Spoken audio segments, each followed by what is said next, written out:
7 बजे से पहले अपना डिनर कर लीजिए। तो भी विटामिन आपने स्किप नहीं करनी है। जिंजर, एक्यूप्रेशर, एरोमा थेरेपी ये बहुत ज़्यादा लाभदायक। जो लास्ट में मैं आपको उपाय बताने जा रही हूँ ये आपको डेफिनेटली हेल्प करने वाला है। During pregnancy a very common symptom nausea and vomiting pregnancy की जर्नी को काफ़ी हद तक डिफिकल्टी बना देते हैं। कुछ लोगों में ये शॉर्ट टाइम तक ही रहता है, लेकिन कुछ लोगों में ये प्रॉब्लम इतना सीवियर होता है कि थ्रू आउट प्रेगनेंसी ये चलता है।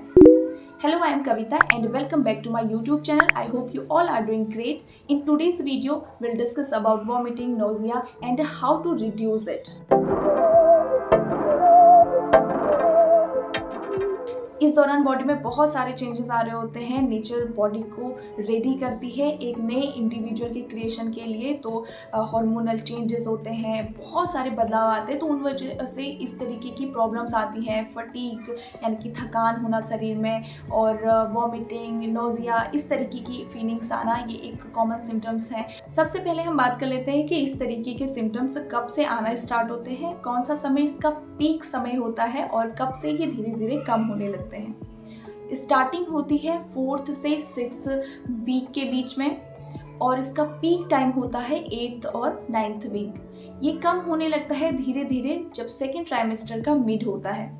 बट ये एक कॉमन डेटा है, ऐसा सबके साथ नहीं होता है क्योंकि हर एक प्रेगनेंसी अलग अलग है। अब हम बात करेंगे उन उपायों के बारे में जो नोजिया और वॉमिटिंग जैसी प्रॉब्लम को कम करने में बहुत ज़्यादा मददगार साबित होंगी।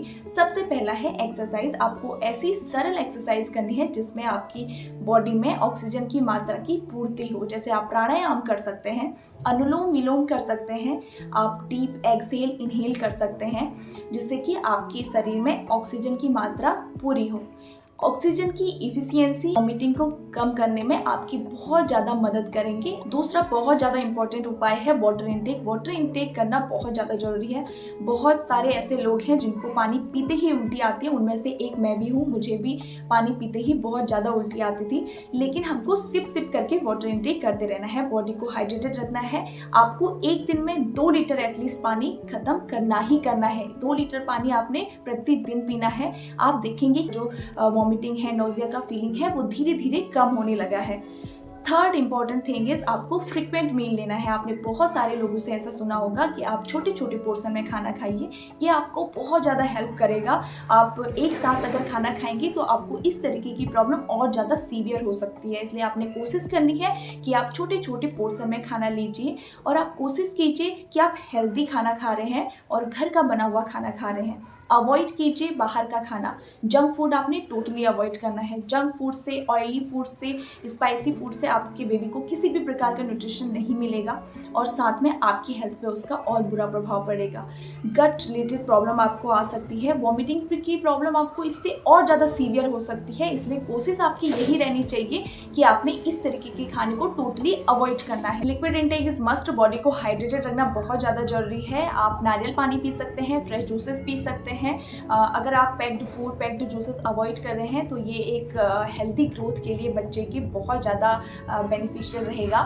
देन सफिशिएंट रेस्ट करना जरूरी है। आपको जब भी नींद आती है, जब भी आपको थकान महसूस होता है, तो आपको रेस्ट करना है। आपको अवॉइड करना है क्राउडेड एरिया में जाना, धूल मिट्टी जहाँ पे होती है, कम से कम ऐसी जगहों पे जाइए। इनसे आपका जो वॉमिटिंग का प्रॉब्लम है धूल मिट्टी से और ज़्यादा बढ़ सकता है। डॉक्टर्स के द्वारा प्रोवाइड की हुई विटामिन आपको समय समय पर लेनी है, चाहे वो फॉलिक एसिड है, जो भी विटामिन आपको डॉक्टर्स ने दी है वो आपने समय समय पर लेनी है। कोई भी विटामिन आपने स्किप नहीं करनी है।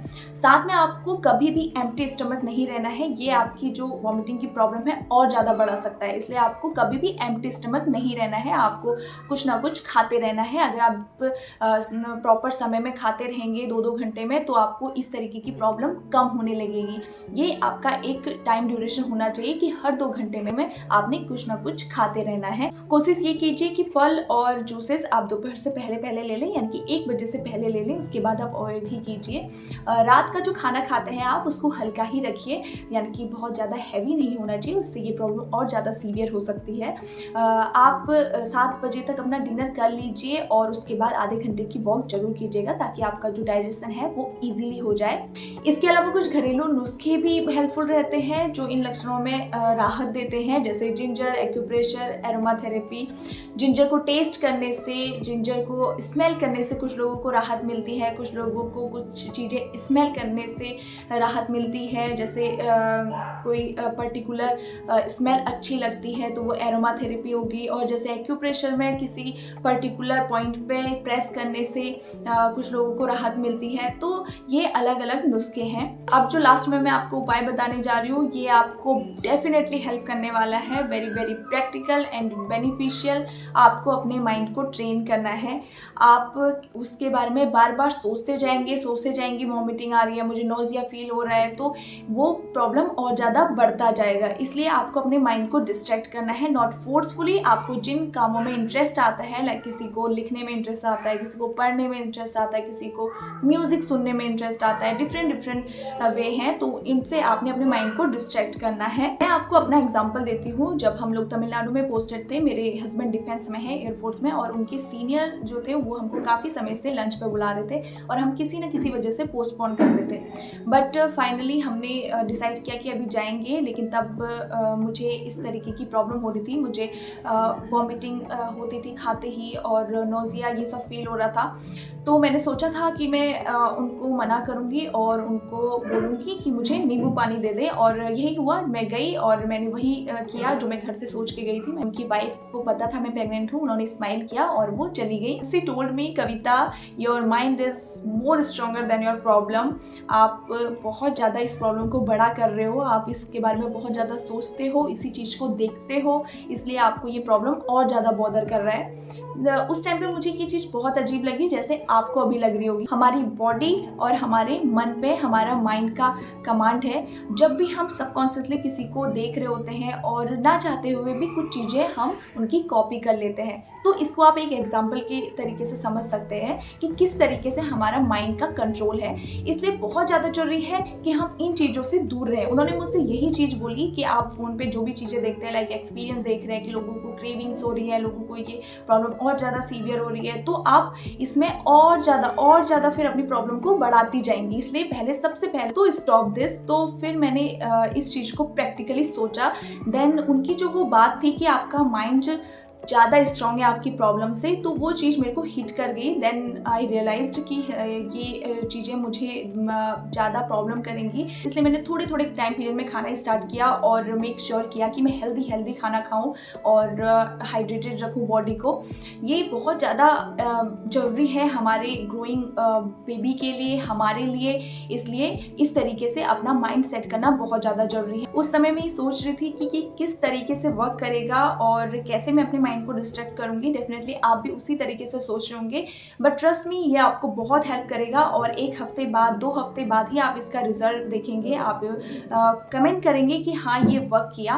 Same for the craving. इस दौरान बहुत सारी क्रेविंग्स होती है लोगों को अलग अलग जंक फूड की, but you know junk food बिल्कुल भी अच्छा नहीं है, बट क्रेविंग्स इतनी ज़्यादा हो जाती है कि लोग उसको हैंडल नहीं कर पाते हैं। आपको इसी तरीके से इसको हैंडल करना है। आप डेफिनेटली इसका अच्छा रिजल्ट देखेंगे। मैंने अपनी थ्रू आउट प्रेगनेंसी किसी भी प्रकार का जंक फूड, पैक्ड जूसेस, इस तरीके की कोई भी चीज़ नहीं खाई, कोई भी चीज़ नहीं पी। मैंने कॉफ़ी, टी ये भी अवॉइड किए थ्रू आउट प्रेगनेंसी। और अपने बच्चे के 6 महीने जब मेरे बच्चे को हो गए थे, देन मैंने ये सब सारी चीज़ें स्टार्ट की। और मैं अभी भी इतना ज़्यादा इन चीज़ों को नहीं लेती हूँ, बहुत कम ही ऐसे ओकेजनली ही लेती हूँ। उस दौरान इस तरीके की क्रेविंग्स मुझे भी हुई थी, लेकिन सही समय पर इन्फॉर्मेशन रिक्वायर करने का ये फ़ायदा हुआ मुझे कि मैंने अपने माइंड को उसी तरीके से ट्रेन किया और उसी तरीके से मैंने हर चीज़ को हैंडल किया और मुझे बहुत ईजी रहा।